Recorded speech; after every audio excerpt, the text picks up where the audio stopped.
Your career with the Jets, you in the AFC East, you spent 8 years playing against Tom Brady, at minimum twice a year. So, 16 times you faced him. Right. 2 questions. How hard and how much did you have to prepare to play against a Tom Brady Patriots team? And then also, when you played against him, what was it like? What separated him from everybody else? Man, his fire, his will to win, his preparation was always on point, you could tell. And it's like the two quarterbacks who were they were almost in a lot of ways unbeatable, was Peyton Manning and Tom Brady. Because the moment you made a mistake, the moment you took a wrong step, your eyes was in the wrong place, for whatever reason, they always found it. Welcome to another episode of Behind the Pro. In this episode, former first-round draft pick Calvin Pace and I sit down and talk about his journey to the NFL, playing for over 10 years in the league, plus much, much more. Take a listen, hit the subscribe button, and let's go Behind the Pro. What's good, man? Man, nothing, bro. Same old, man. I've been looking at some Senior Bowl stuff, man. I just kind of trying to stay in the loop with football. I went back and looked at something we was talking about last night. Was looking at Tom Brady's first 2 years as a starter versus Brock Purdy. And I think some of these people that's talking, man, I think they need to really go look at the kids' numbers, man. Like, it's kind of impressive, man. Well, okay, let's jump into it then. So when you're talking about people looking at his numbers and comparing them to Brady's, is that a fair, is Brady the standard, or is Brady like the exception, the Jordan, the GOAT? And is it fair to put a player like Brock on such a pedestal so early? I mean, when you start talking about competing for championships, man, you equate that with the greatest, man. And for somebody who had to play against Tom Brady for 8 years in his division, it took me the athletic hater side. I didn't want to acknowledge it, but he beat me for the last time, and I just literally walked off the field like, he the best, man. I can't, it ain't no more anything that I could say to discredit that, man. And the thing about it is, man, the way he can will others to win and follow him. You know what I mean? Because everybody got different intangibles. Some guys got a cannon for an arm. Then you got a Lamar Jackson whose movement skills in the pocket give defenses trouble. But the difference is, if you give Tom Brady the ball 10 times with 1:13 left, I guarantee you 8 of those times he's going to go score and win the game. And you see weekly where some of these other guys, no matter how much money you paying them, how talented they are, they got a fatal flaw, whether it's turnovers or they panic in the big moment, or, they try to do too much. You know what I mean? Because it's a whole lot more than just run this play, score. It's intangibles, man. It's, do you know situation? Do you know who you're playing against? Do you have a good idea of what the opposing coordinator might run in certain situations? And then outside of that, man, like, the best are leaders of men, meaning like they don't have to say much. You're not, I guarantee you Michael Jordan, Tom Brady, Tiger Woods, obviously that's a solo sport, but they're not walking in like, hey fellas, follow me. I'm the GOAT. I'm the Messiah. They're not saying that. You look at their preparation from week to week. You look at how they produce, their numbers, and they always on top. So you have no choice but to follow them. It says a lot when you look at a guy who he's the first guy in the building. He's the last guy to leave. He's critical of himself. You know what I mean? Like, all those things matter. And you'd be surprised. Not every pro is like that. Some pros, hey man, I threw you the ball, you didn't catch it. That's your problem. You know what I'm saying? You know what I'm saying? Like, I mean, it is what it is, man. And I'm not saying that's right or wrong. Everybody has a different way of thinking about things. But when you look at this kid, man, Tom Brady had a nice arsenal behind him. He had a lot of young players who, bless you, who were in their prime when he first got on. Same with Brock Purdy. Nobody's doing it by themselves in the pro game. Nobody. Like, you gotta have some players with you. Hopefully you got a great scheme offensively and defensively, and hopefully your special teams matches up. So, the irony of it is, man, what nobody talks about is a lot of these guys who end up being GOATs. Your Joe Montana 3rd round pick. Tom Brady was 5th or 6th round. Brock Purdy's last pick in the draft. Outside of having a chip on their shoulder, they have a time to sit and learn and sit and watch what to do and what not to do. And I'll give you a prime example.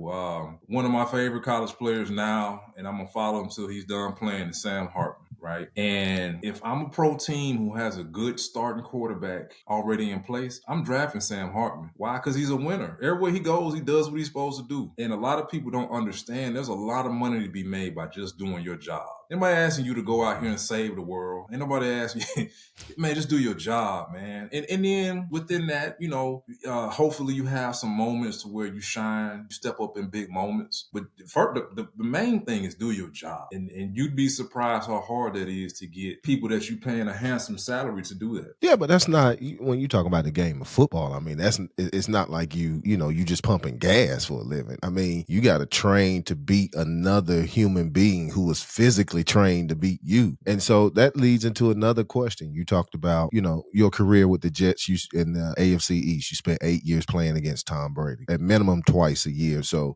16 times you faced. Right. 2 questions. How hard and how much did you have to prepare to play against the Tom Brady Patriots team? And then also, when you played against him, what was it like? What separated him from everybody else? Okay, we can talk about the championships, the wins, all those things, but what was it about him that separated him from everybody else as a quarterback? Man, his fire, his will to win, his preparation was always on point, you could tell. And it's like the two quarterbacks who were they were almost in a lot of ways unbeatable was Peyton Manning and Tom Brady. Because the moment you made a mistake, the moment you took a wrong step, your eyes was in the wrong place for whatever reason, they always found it. They always found it. And I'm not saying that they were unbeatable. We beat Tom Brady a few times.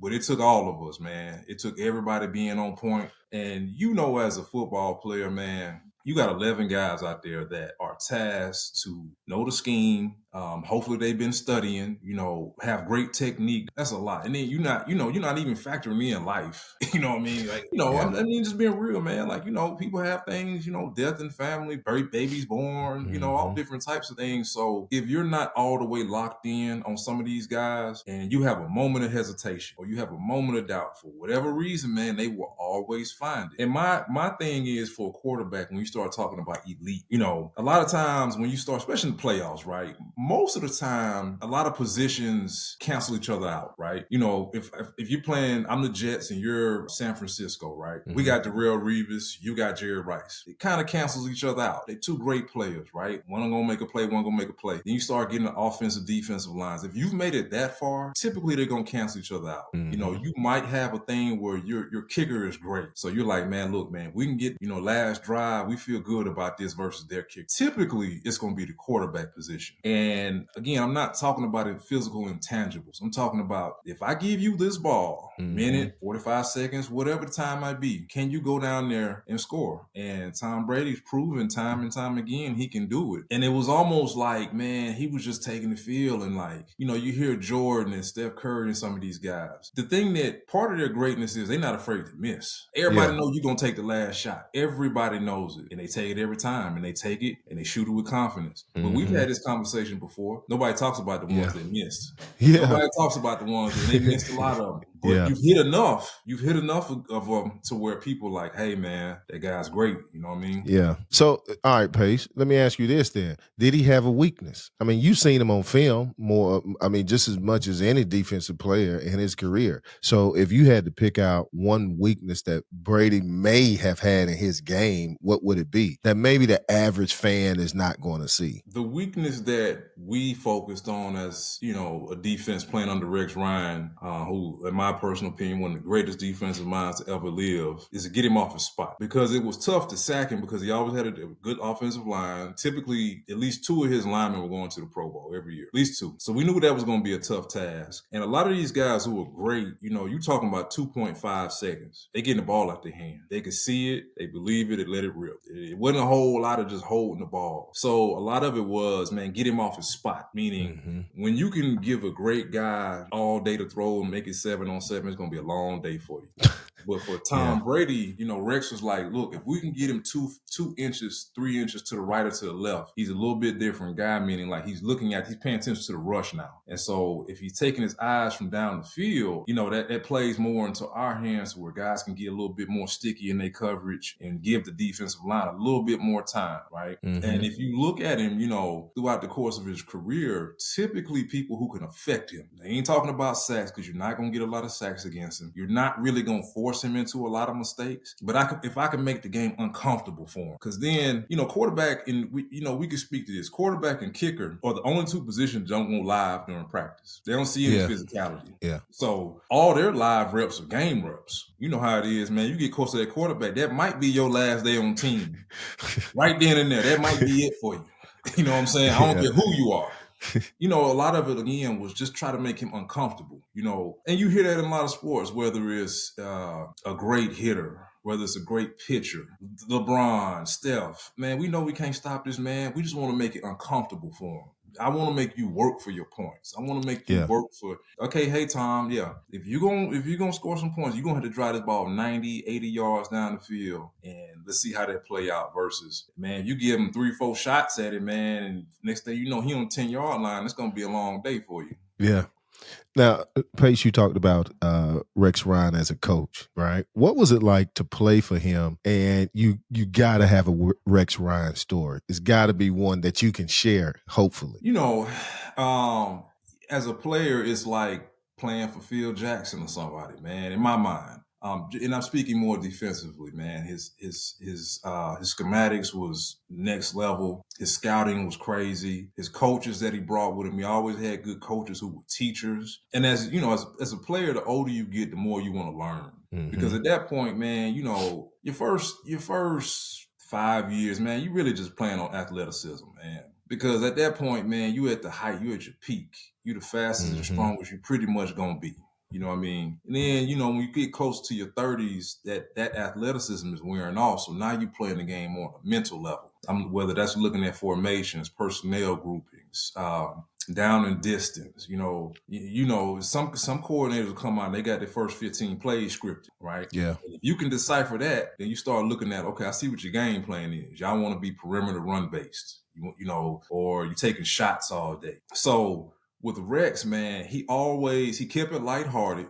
Our first 10, 15 minutes of meetings would just be jokes, man. Literally just jokes and stories. And, I can't really point to a specific story with Rex. I'll give you one. Okay. So we're at training camp and, we're in Cortland, New York. Nothing there, man. Literally nothing there. And Rex used to rent out clubs for us, man, like bars. And just, the whole organization being there, just, man, living it up, man. Had to carry some people out of there. But, outside of just being a fun time, man, he understood that, like, the idea of fun and keeping it lighthearted. Because it's a grind. You got 4 preseason games. You got 16 regular season. Hopefully you can get to the playoffs. It is a grind. So, to be able to be loose at all times instead of having, kind of a drill sergeant on you, it's a fun thing. But just for him, his whole thing was being chaotic and disruptive. And so even for like the defensive line in front, he would tell us, man, I don't care if you get reached, but if you got your offensive lineman 2 yards in the backfield, we good. Because all of us coming downhill. And everything he wanted to do, he wanted to get there violent. And so, as a former player, man, sometimes it's tough. If you playing linebacker like your position, to be square on the guard, to hit him just right. Yeah. Because he on scholarship too. Yeah. You know what I'm saying? Like, yeah. So, but for a coach to tell you, like, look, Smitty, I just want you to put him in the backfield. I want you to hit him as hard as you can and knock him back. Now you're able to play that a little differently. Now you're not so worried about, I got to hit him just right and make sure my outside shoulder free. Because things happen, man. You playing against guys guy might be all pro. This guy might literally been to a Pro Bowl every year of his career, and here, year 11. Like, hey, coach, man, it ain't going to work that way. So I think, man, the biggest thing was, like I said, his allowance of players to be free. The fun part of it and just the schematics, man. Man, we come in meetings, man. His coaches would have things broken down to like, hey, if number 85's at wide receiver and he's playing with his gloves, it's going to be run, right? Had the numbers behind it and everything, 65% run, right? Because everybody's got a tail. Every athlete has a tail. Yeah. And you don't know it. You just kind of subconsciously just do things. But everybody has a tail in terms of what they about to do, even like a wide receiver, right? If a guy is the guy on the play, he got a 9 route, right? Go route. Mm-hmm. You see a guy digging in. He's leaning a little bit more forward. Why? Because he got to get off the press, or he trying to get that good jump off that corner so he can get behind him. He doesn't know that. He don't know he's doing that, but Mm-hmm. you know, his everything about his makeup in that one play is like, I gotta shine. This is my one chance. Little do you know, you're tipping that off to somebody if they're paying attention, you know. Yeah. But like I said, man, playing for Rex, man, it probably was the best 6 years in terms of just going to work every single day and just knowing that every day is going to be a good day. Every day, even no matter win, lose, or draw, where we were in the standings, you know, he was, and the thing that I respected about him, he never took himself too seriously. You know, Yeah. he'd sit up there and joke on himself, man. And, you know, in an ego-driven world, just be honest about it, you know, not everybody's like that. You know, Yeah. not everybody can keep it lighthearted and laugh at themselves, you know, because there's so much pressure, even in the college game, man. It's pressure everywhere. What is that pressure like? I mean, if you had to break it down for someone that's never played the game, that's been a fan of the game, and what is that pressure like to play in the NFL for a team with tradition like the Jets in a city like New York, where there's media everywhere, and you know you're expected to perform? And during that time of your career, the AFC East, it was a tough division. I mean, you're talking about you got the Patriots and the Bills had some teams there. So what is that, if you had to explain it to the average fan, what that pressure was like? How would you explain it? It was there. It was there. To be totally honest with you, at that point in time in my career, that was, you know, I left Arizona as a free agent, got to New York, I was 27. So I had some time in the league. So I think it would have been a lot different if I was a rookie going there. Mm-hmm. And having that pressure on my head. But honestly, man, the pressure is more media driven. Because as a player, you know what it is. You got to perform. You got to do your job, and you got to give people a reason to keep you around. That's just the day you step in. I don't care if you're the first pick in the draft or you're the last free agent they sign. You got to make something happen. It is what it is. The biggest thing with New York is, man, I'm just being honest with you, the press writes articles and covers the Jets differently than they do the Giants. Giants got Super Bowl history. And just be honest with you, man, the Jets have always kind of been the little brother from a media standpoint. You know, fan base is crazy. Fan base is amazing. All the home games was always live, man. I mean, you know, win, lose, or draw, man, they was always there behind us, man. You know, and that was never pressure for you. Now, don't get me wrong, they gonna boo. Now, you ain't playing right, they gonna boo you. Yeah. But as a player, man, you ain't tripping because you know, like, man, like, you know when you're doing well and when you're not doing well. So that never really was a thing. It just was the media that was a lot of times stirring the pot on some issues that internally were never issues with us. We never had any infighting. We never had guys with any real serious criminal discrepancies. It was never a thing. Don't get me wrong. You got a team of 60 plus people when you count the practice squad. You're gonna have a couple things every now and then. But it was never anything bad. You know, to me, the pressure was always more media driven. Yeah. You and I talked about that, and we started talking about seeing how things have changed now that athletes are beginning to share their stories and the narratives of what really goes on. And so you talked about your time in Arizona, and that's who originally drafted you out of Wake Forest. Kind of talk about what that was like, the moment you heard your name called and that you were drafted. And was Arizona the team that you thought you were going to out of college? Man, my time in Arizona, my first 4 years was trash. Everything about it was trash. My performance was trash, man. Yeah. Our team chemistry was trash, you know, and I put it to you like this, Smitty. I went to a team that hadn't been on Monday Night Football since the 90s. They hadn't won a road game in 8 years. Yes. So you remember the Dennis Green, like they were who we thought we were? Remember that whole rant? That was the first time they had been on Monday Night Football since like 1997. Wow. You know, because at that time, Monday Night Football, and even still now, it's about, they want teams that people want to see. Nobody wants to see the Arizona Cardinals. You know, nobody. And don't get me wrong, we had talented players. The guy who drafted me, Rod Graves, you know, I was thinking about this, man. The guy had an eye for talent. You know, we just didn't. It's a thing about losing, and we can speak to this, you know, because we were at Wake Forest, and we had some we call them lean years, you know what I'm saying? Yeah. And you know, you were a little bit older than me, so you know when things were like, hey, man, you I seen the 0 and 11s, and I've seen those. And if you let it, losing will become a part of you. Just like if you let it in a positive way, winning will become a part of you, right? Mm-hmm. When you're winning, you got to have good habits. You got to have good team chemistry. You got to have good leaders who pulling guys to say, look, man, you're not pulling your weight. Hey, man, you need to get back on it, right? It's the same thing with losing. You'll have guys to be like, man, I'm about to go to the club on Saturday night. We got a game tomorrow. And, Yeah. And again, I can't, sometimes as a drafted player, you fall into some situations that you really have no control over. And just like we was talking about, Tom Brady and Brock Purdy, nobody talking about them. Day one draft picks. Nobody's talking about them. This is a franchise quarterback. This guy going to be playing for 20 years coming out. Nobody said that. But what happened to him was timing. Let me just call it luck, right?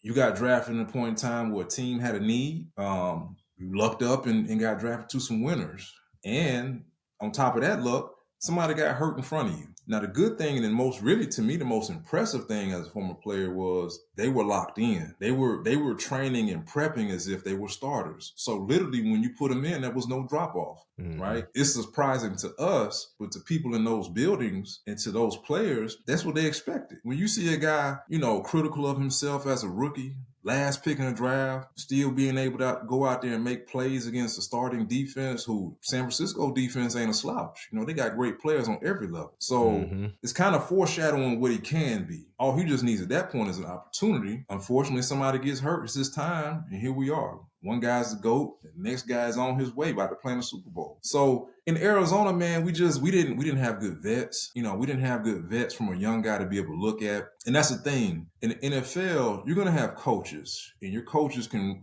vary from, man, I don't know how this guy in the NFL coaching, or you can have a teacher who you're still able to fall back on some of his principles in your 10th, 12th year. He was that good, that thorough. Yeah. Right. And so my first few years, in my personal opinion, we didn't have that. I didn't have a guy that I could really look at every day other than Kyle Vanden Bosch, and that was only 1 year for him. And what I took from him was, till this day, at 43 years old, I have never seen somebody work that hard in practice. I'm talking about, and he wasn't the most athletic guy, but I'm talking Smitty, man, run the ball down to the goal line on every single play, playing defensive end. Every single play, he ran all the way and ran back. His effort was always 1,000%. And almost to the point where it was embarrassing to watch my own self on film, versus him. Compared to him, yeah. And, we just didn't have enough of that. We didn't have enough of guys bringing the young guys along, showing them the way. And because that's what it really what it boils down to. I guarantee you all these teams that were in the playoffs have some really good vets that the young guys can kind of, they can bring them along with them. Like, man, I see you practicing. Hey, show me how you do this. How are you able to defend whatever route in 2x2 and 3rd and 10 plus, you know what I mean? And a guy tell you, like, look, man, I'm keying this guy, this guy runs this route. You need that because a coach really just going to give you the X's and O's. He's going to give you some analytics. He's going to give you some situational stuff. But most of the time, most of them haven't really been in that situation themselves. So a lot of it's hypothetical from a coaching standpoint. You know what I mean? Yeah. And I give you a prime example, man. My first year in New York, we were playing San Fran out there. And Isaac Bruce was playing there now. He was previously in St. Louis, great receiver. I think he's a Hall of Famer now. Man, Smitty, I seen Isaac Bruce run a comeback. But for him to run a comeback, he ran like 3 routes in one. He ran like a slant, broke it up, stemmed it up like a fake dig, broke out, and then came back down for a comeback route, man. And I'm like looking at it like, man, I don't know how you would defend that. I don't know how you would I would have been on the slant. You know how you defend that? You ask for help over top. You ask for help, You ask for help. That's all you could do in that situation. But at that time we had Ty Law was one of our corners, and Revis was in his 2nd or 3rd year. Hypothetically, Revis can go to Ty like, hey man, tell me what I can do better in that situation. Well, something's gonna just be like, how coaches are, man. They just yelling, talking crap, like talking about what you didn't do. You like, I hear that, coach, but our rules, he broke all our rules with one route. You know what I'm saying? Like, so that's kind of what it is. And don't get me wrong, Arizona's come a long way from when I was there. I got stories for days about playing out there. But it was tough, man. If you don't have people who who have a good enough and strong enough message to be followed. That's really what it is. A lot of football is leaders of men. What are you going to do to get all us on board to go forward? Because again, life happens. You know, you got guys who got things going on in life. You got guys who are injured, still playing. You got guys who are fighting for their life to have a good year so they can hit free agency. It's so many different storylines, but you got to get everybody on the same singing out the same hymnal. That's what they used to, one of the cliches. Hey, we all got to be singing out the same hymnal. The moment one of us break off and try to have his own solo, it's over. It's over. It's over. It's over. Now, you talked about, kind of playing some of those quarterbacks coming into the league, kind of having a chip on their shoulder because of where they were drafted at. And really a lot of players can come in.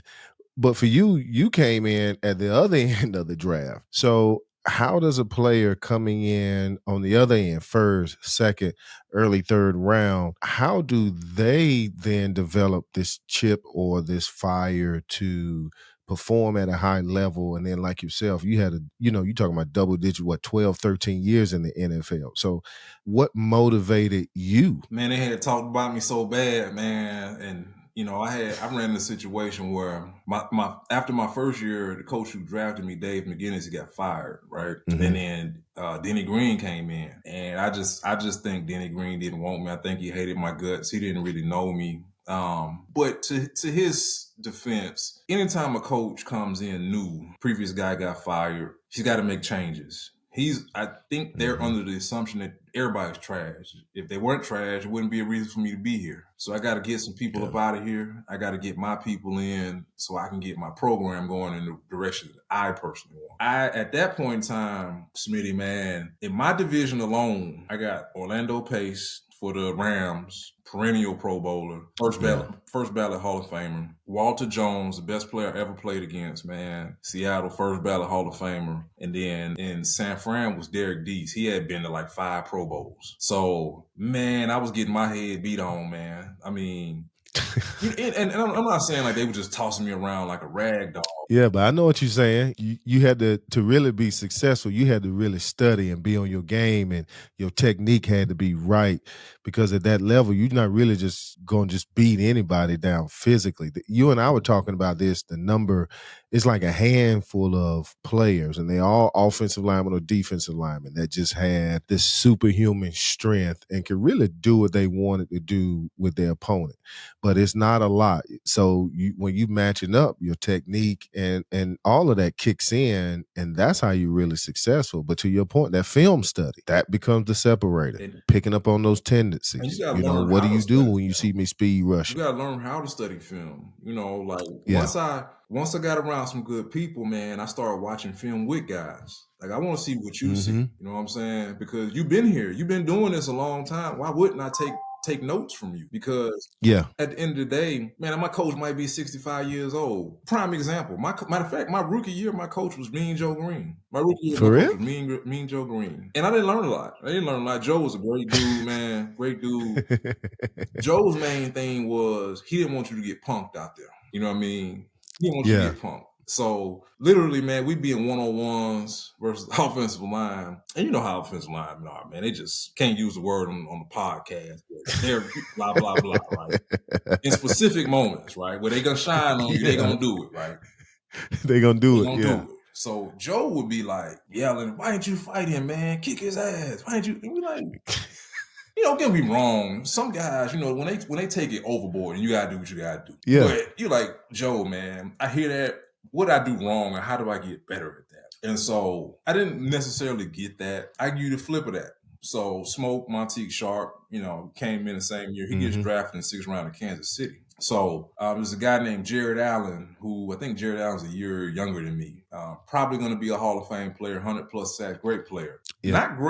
Not great testing numbers. I mean, he's probably not a guy that you're going to look at and run and you're going to be like, yeah, I want him. You know what I'm saying? Mm-hmm.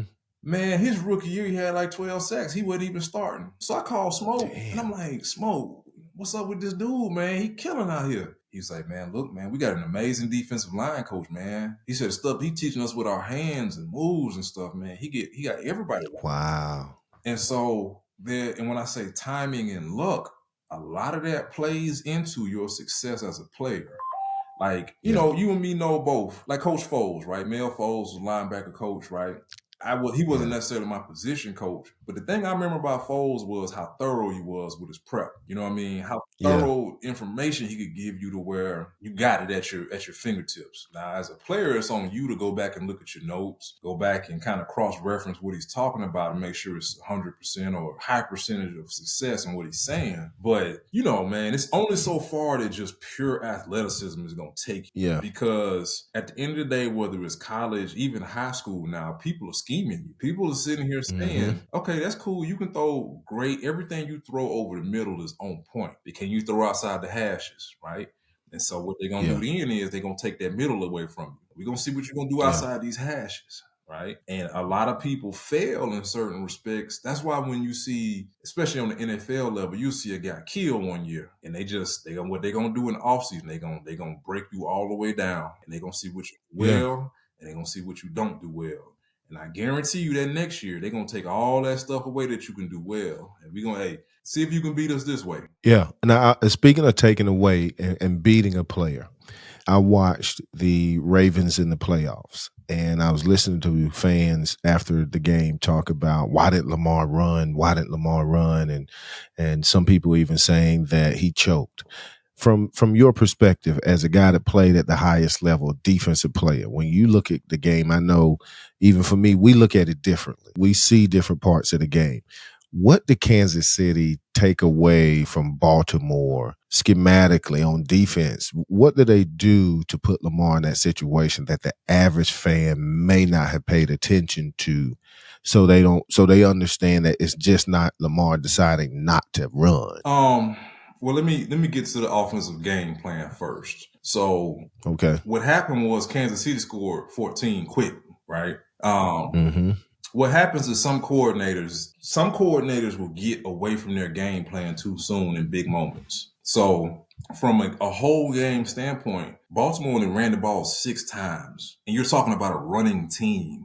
They run the ball. They're a physical team. Going to what Kansas City did, like I was speaking to earlier, they just made Lamar uncomfortable. Made him uncomfortable. And they weren't blitzing a lot. Their defensive line was winning up front. And all I need for you to do as a quarterback is to start thinking somebody's around you. That's all I need you to do. Because once you start doing that, then you start taking your eyes from down the field to start looking at what I'm doing up front. I might not even be close to you. And if you ever look at quarterbacks sometimes, once they get to that spot, they start moving around erratically and nobody's around them. And so, yeah, you mentioned that about Brady. Right? So then you start talking about from a technique standpoint, your feet aren't set. Your throws typically end up off target, high, low, and you never really get in a rhythm. If I can keep you off rhythm and I got a good offense that can always keep pressure on you. See, the thing about it is, going back to greatness, you don't have to score every drive. You don't even have to kick a field goal every drive. Really, a lot of times good quarterbacks understand the field position game. You know what I'm saying? Meaning, if we going back and forth, right? Baltimore does have a great defense. They've always been great historically, great Hall of Fame players. Nobody can deny that. If you think Baltimore, first thing you think is defense. I don't care who you are. If you watch any game, you thinking defense with Baltimore. So Kansas City knows that. Everybody knows that. So when you building game plans, sometimes you're saying, look, man, we got to take what they give us. If they playing over the top, we got to take what they give us. And sometimes that doesn't equate to points. But hey, what we did do, we moved the ball out to the 40. We're going to pin him down deep. We're going to see if Lamar can drive to it. And they couldn't do that. So then Kansas City's getting the ball on short field, right? And you're giving the ball to a guy who arguably is going to be the GOAT in Patrick Mahomes. He's already in the GOAT conversation now. He only, 6-7 years in. Yeah. You know what I'm saying? So for Lamar, I think the biggest thing is the offensive coordinator's got to stick to the script. 14 points in the first quarter isn't a lot, especially with a good defense behind you. They end up getting it to 14-7. There was literally no reason to get away from the run game, right? And we can both speak to this. Defensively, you can bomb me all day. It doesn't hurt as bad. When you constantly out there 30, you get 30 carries and you going for 5 a clip, it's a long day. That feel like the Yeah. worst beating ever. And Yeah. it's demoralizing. Especially that giving up that third and short. Right. Oh. I'm talking, you got everybody on line of scrimmage, they still get it. You know what I mean? Your mind already on your mind got you already on the bench with the Gatorade chilling, and then next thing you know, you got to do it all over again. It's demoralizing. You know, Yeah. and then what they gonna do, Smitty? You thinking, oh, we got him now. You ready to go? They gonna put it in his running back belly and pull it out. Everybody deep Yep. open. Yep. Hey, Pace, let me ask you something real quick. Before, who was the best running back you faced in your career? And you had a long, successful career. Who was the one that when you saw them that week, you knew, okay, I need to get in the film or whatever? Who was that dude? I give you the one that I had to play probably the most times. Marshall Faulk was a dog, man. Marshall Faulk was a problem. And mind you, Smitty, I'm playing Marshall Faulk. He like 35. Man, Okay. Marshall Faulk in that open field was crazy. Frank Gore was a monster. Frank Gore did something one time I ain't never seen somebody do. Frank Gore, we playing him in New York, man. My boy Bart Scott got him lined up dead to rights in the hole. Frank Gore ducked up underneath him and took it for like 35. I ain't never seen nobody do that. Literally, Bart was like this ready to tackle. He just ducked right up underneath his arms and kept going. I probably say those guys were like, I'm gonna give you the car description. Those guys were Ferraris, Bentleys. I probably say Adrian Peterson was probably just the most dog. He was a problem, man.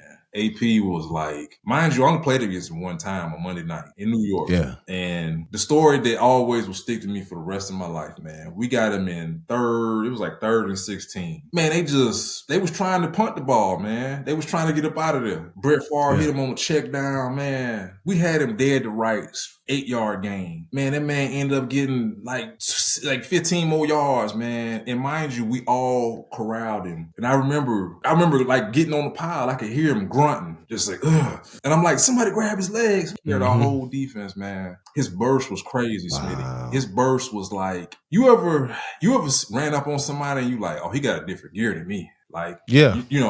You in 5th gear and you maxed out at 5th. He like, oh no, I got a whole nother gear for you, and drop that thing in the 6th. I'm trying to think who was like that. Remember Ronald Curry at Carolina? Yeah. He kind of had that. Thomas Jones had that because I remember we had him up in Virginia, and it was 4th and 1, and he took it to the house for 60. And I think sometimes he had another gear. So I definitely know what you're talking about when you thinking, okay, I got him, and they just you hit that downshift and they out. You like, hold up. Next thing you know, you see guys. You flailing everywhere. No. So let me ask you something, Pace.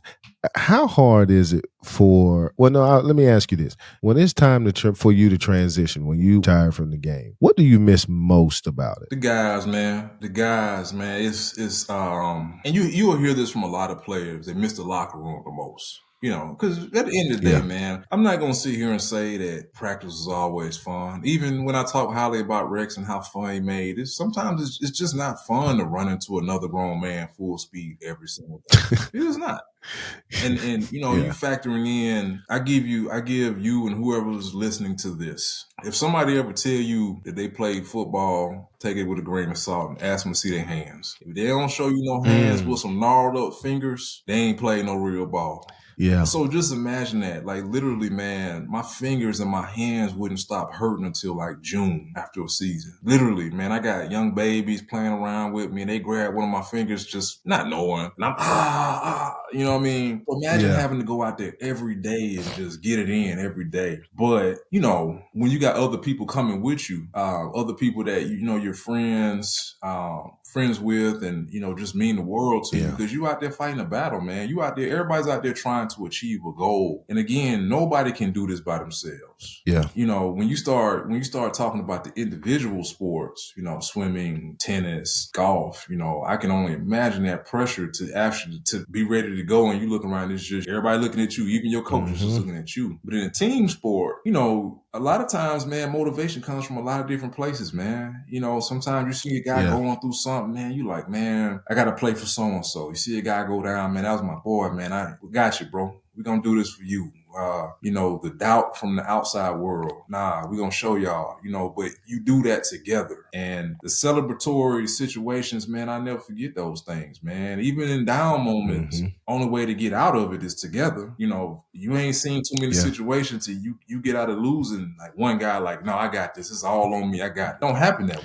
Yeah. And that's what athletics does, man. It teaches you to create a space in your mind where you can consciously block everything else out, whatever it is you're going through. But then you also can pick and choose what you let in. So sometimes, unfortunately, you, like you said, you may have a player that's dealing with a death, and depending on who that person is and what they meant to them, they may choose to block it out. But some players, they may choose, okay, I want to think about this because this is going to inspire me to go out there and perform at another level. And we always see that person that play through that, and they have this dynamic game, and people wonder where it came from. It's because they used it as fuel. And it doesn't take much to rally people, man. Yeah. And I've the fan part, which is where I'm at now, I'm not used to it because I was always playing. Even when I wasn't playing and my season was done and we weren't fortunate enough to go to the playoffs, I was still looking at the game from a playing standpoint. It's just hard for me to enjoy football once I got done playing. Not once my season got over with, we weren't playoffs. Not that I was mad or anything, but I'm looking at it from a play standpoint. Like, what do we do in this situation to stop this? So to watch it now and to watch the evolution of the game, watch some of these guys, like, for instance, San Francisco, man, watching San Francisco's offense, man, Kyle Shanahan, his play design is crazy, bro. The motions, the shifts, from a defensive standpoint in terms of how are you going to adjust to this? It's crazy, man. And so, speaking about what I miss the most, that plays into it with my teammates, because we used to get together and just talk, man. Like, man, what they going to do? What we going to stop, Gronk, man? We got to stop him. And I used to be literally lined up over Gronk every single play. I'm like, look, I got him. I'm going to get hands on him. I'm going to muddy his route up a little bit. I'm going to do the best I can to where by the time he get to y'all, I took some steam off of him. Now, was I always successful? Obviously not, because he's going to be a first ballot Hall of Famer. But, when you got to depend on somebody else for your job and they're always on point, then you have a duty for you to be always on point. And it's not like we always come together and like, hey, man, you did your job, I did my job, let's be friends. It ain't like that. But it's just it's an acknowledgement, like, okay, it means something to you, it means something to me. We grow closer together. And typically teams who get far, whether it's the NFL playoffs, college football playoffs, I guarantee you those teams are close-knit teams to where ain't nothing gonna break them up. Nothing. There ain't no drama off the field. There ain't no media-driven. Nothing's gonna break them up because they're so tight into their belief system and the fact to say, like, look, man, I care enough about you as a player. I'm not gonna hang you out to dry. I'm not gonna go do my own thing for my personal benefit, because all of it matters. You know what I mean? That's dope, man. Hey, Pace, I appreciate you taking the time out, man, to come join us and jump on. We got to have you come back and talk more about the off season, what that experience is like, and a lot more here on Behind the Pro. I got one last question for you, man. Before you go, and we like to call this, I think it's our blue ocean question. But I want you to talk about that transition a little bit more, because I'm hearing other players talk about when they retired, what they went through to try to find something else. And is it, you hear people say, well, hey, you retired, you made your money, you should be good. Well, is it really that easy? No, because one, you don't really ever have time to grow that other thing. Rarely. And what I mean by that is, like, if you're a guy who you looking at, I give you a prime example. It's a true story. It's going on right now. The Baltimore Ravens just promoted this guy named Zach Orr to be their defensive coordinator. He's 31 years old, right?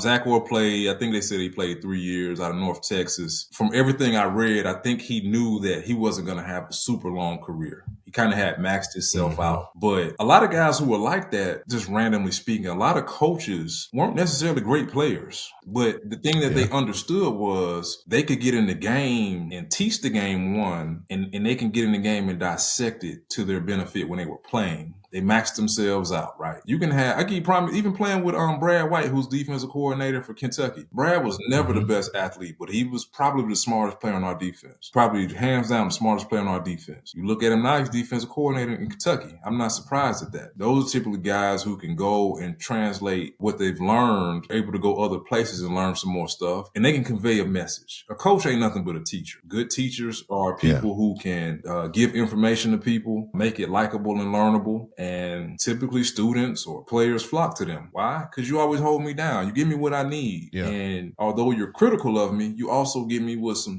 love, and you build me up. You make me feel good when needed, and you not necessarily tear me down, but you let me know when this wasn't good enough, right? So from the transition part, it's tough not having, and it's crazy it might sound, the daily, like I can literally sit and, you know, what's tomorrow, Saturday, I can sit and ramble down our Saturday schedule in New York. You know, people are creatures of habit. So you take that part away, then you take away the thrill every day. I mean, football players are thrill seekers. You got to be somewhat crazy to go and just run into somebody full speed every day, right? Yeah, and to look forward to it. That's the thing. You let's be honest. It's a grind. We recognize how tough it is, but let's be honest. Part of us psychologically, there's part of us that look forward to that. You know, competing against another human being that you know is trained, not just some random person. And so, I just call it what it is. In real life, you don't necessarily have those moments. So a lot of things they're just boring to you. You know, they just are. And you don't really have a lot to, for lack of a better word description, just, I ain't gonna say look forward to, but you know, if we're 4-1 and we got the Patriots, I'm waking up Monday hype. You know what I'm saying? Yeah. Tuesday day off, I'm thinking about it, man. I gotta get ready for Wednesday. Wednesday a big day. It's a big prep day. You get to Wednesday, I'm trying to be on point. I want to be able to see it. I want to be able to get whatever this game plan is, digest it a little bit before practice. And I want to be able to be as thorough and perfect as I can in practice on Wednesday, so then my Thursday is on point. Friday, Saturday's a walkthrough. I want to walk on the field on Sunday and be ready. I don't want to have no doubt. I don't want to have any type of second guessing myself. And so when you take a lot of those pieces out, it's different for everybody. I mean, you know, I always ask guys, what you play for? You know, and there's literally no wrong answer. You can say, man, I'm just playing because I want to I want to prove everybody in my hometown wrong. Cool. Well, you got to go out there and do that though. Every day that you go out, you got to go out there and train and prep and be ready for that. And so when you take those things away, it puts you in a space to where you're kind of just always looking for that next thing. Like, what's going to give me that passion? What's going to give me that same thrill? Knowing that it's never going to be that level. But, and the second part about it is, man, there's not really a handbook to tell somebody like, man, you lived your dream and then just let you out the door.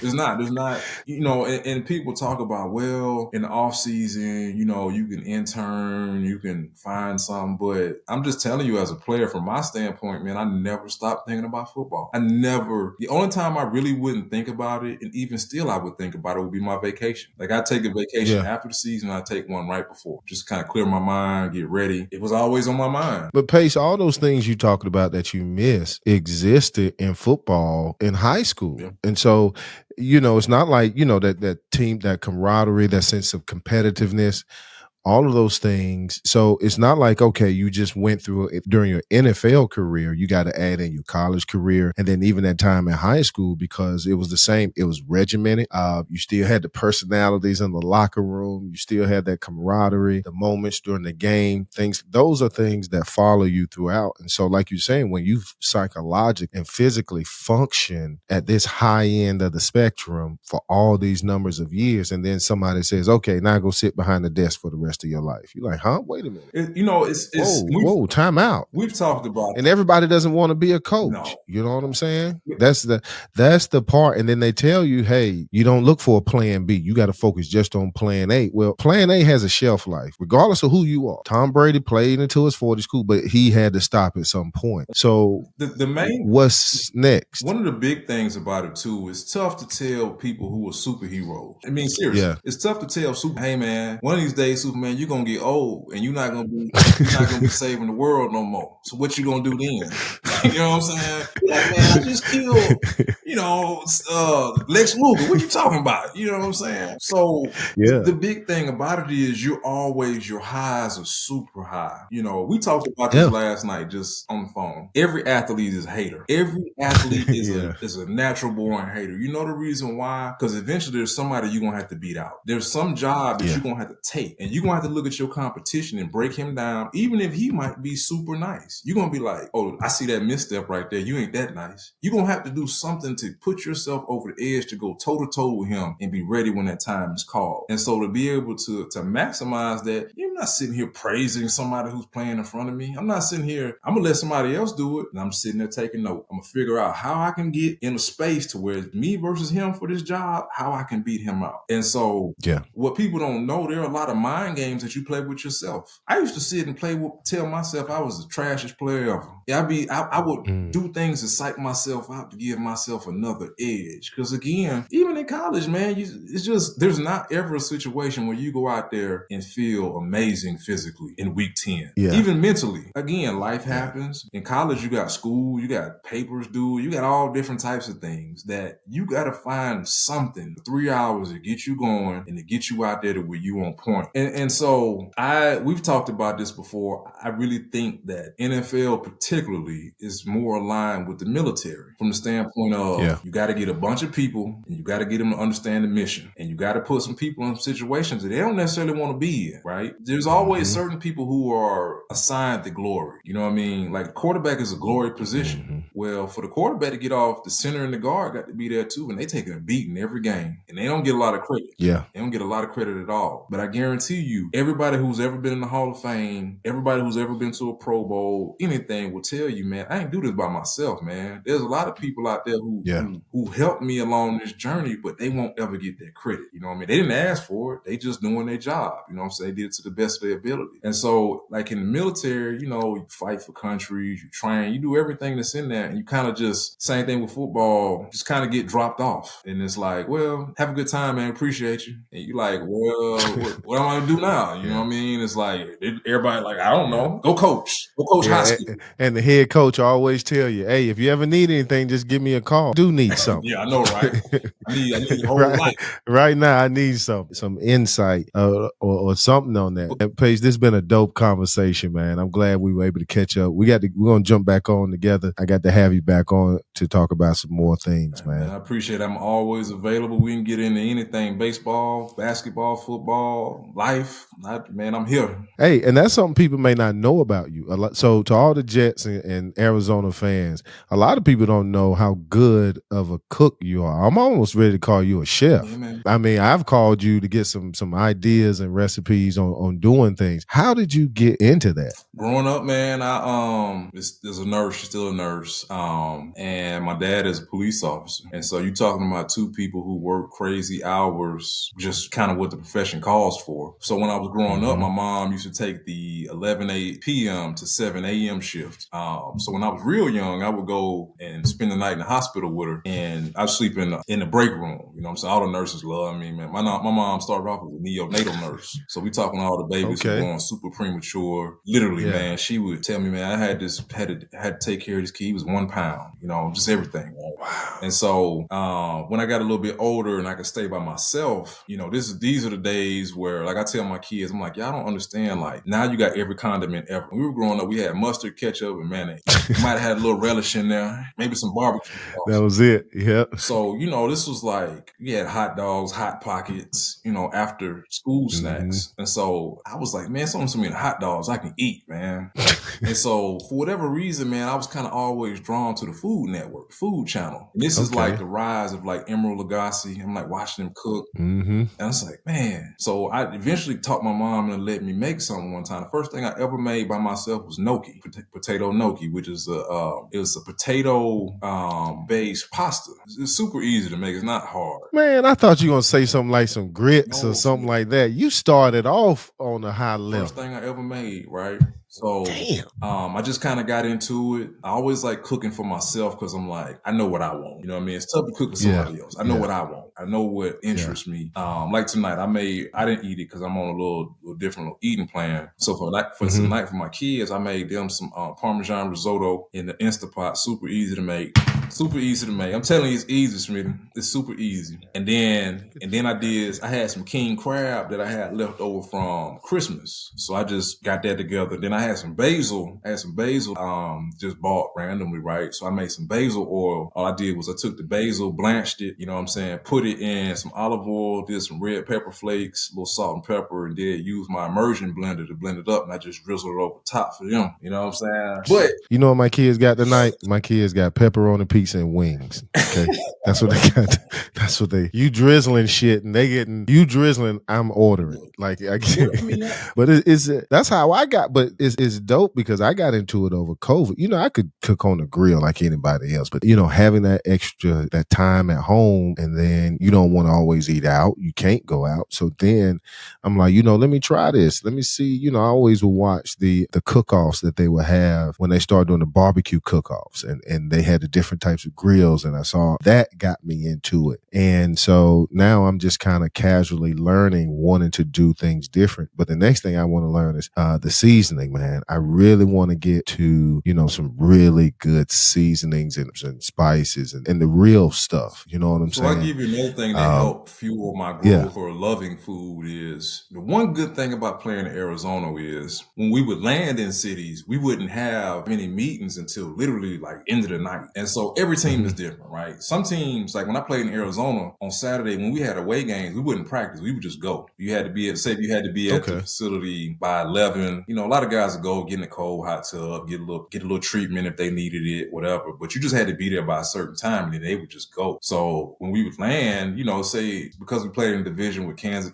St. Louis, when they were Rams, when they were still in St. Louis, Seattle, and San Francisco. San Francisco and Seattle had amazing food. So I would have like 6 hours to go shop. You know, I go to different local boutiques. This is the throwback era. This is when Air Force Ones was going crazy. So I would search out like what's the hot boutique, because you know, like clothes and food are regional. Like they might have a pair of shoes in San Francisco that they don't sell in Atlanta. You know what I'm saying? Yeah. And so the next thing I would do, I would search out the best restaurant I can get to. And so every city, and from that point on, when I first got in the league until my last day, I would, you know, say if we playing Jacksonville, I'm like, how far is this from the hotel? And look at the rating. I'm going. You know what I'm saying? And it just kind of grew my palate. And especially when I got to New York, man, I tell anybody, man, in my 8 years in New York, I never had a bad meal. New York and New Jersey, I never had a bad meal. Oh yeah. Never. I never had a bad meal. Oh yeah. I mean, anytime of the day. Anytime I got to give you that one too. Now, New York, if you want some, because the variety is New York is different when it comes to food, because you can get anything you want, and it's probably going to be some of the best in the world if you go to the right places. I mean, anytime I've gone, like you, I've always had good food, but I haven't always had the best experience, man.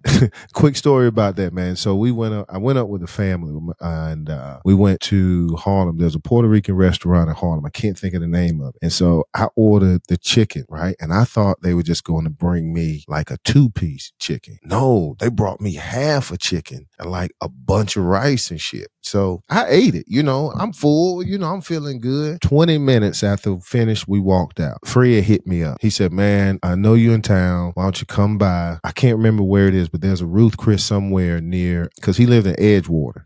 So he said, hey, come by, man. I already made reservations. I got a table. And I pre-ordered some steaks. And so I'm thinking, okay, so we're going to meet later that night. Nah, he said, hey, man, can you meet me in like an hour? I went, took the family. We all sitting there having a good time. My stomach is bubbling from the chicken at the Puerto Rican spot. I'm full. And so because he had already ordered the food, man, they brought out the best porterhouse I'd ever seen. It looked so good. I had 2 bites of it and I almost exploded at that table. It took me 3 weeks to get all that food out my system. It took me 3 weeks to get that out. But yeah, every time I go, man, I've always enjoyed the food and felt like I was getting something authentic, you know, every time I've gone, man. Well, look, Pace, hey, this has been dope, man. For real, I'm getting out this time. I know I've been sounding like a Baptist preacher saying I'm saying we're done. But yeah, we're going to have you back, man. Appreciate you having me, bro. All right, man. Take care, Pace.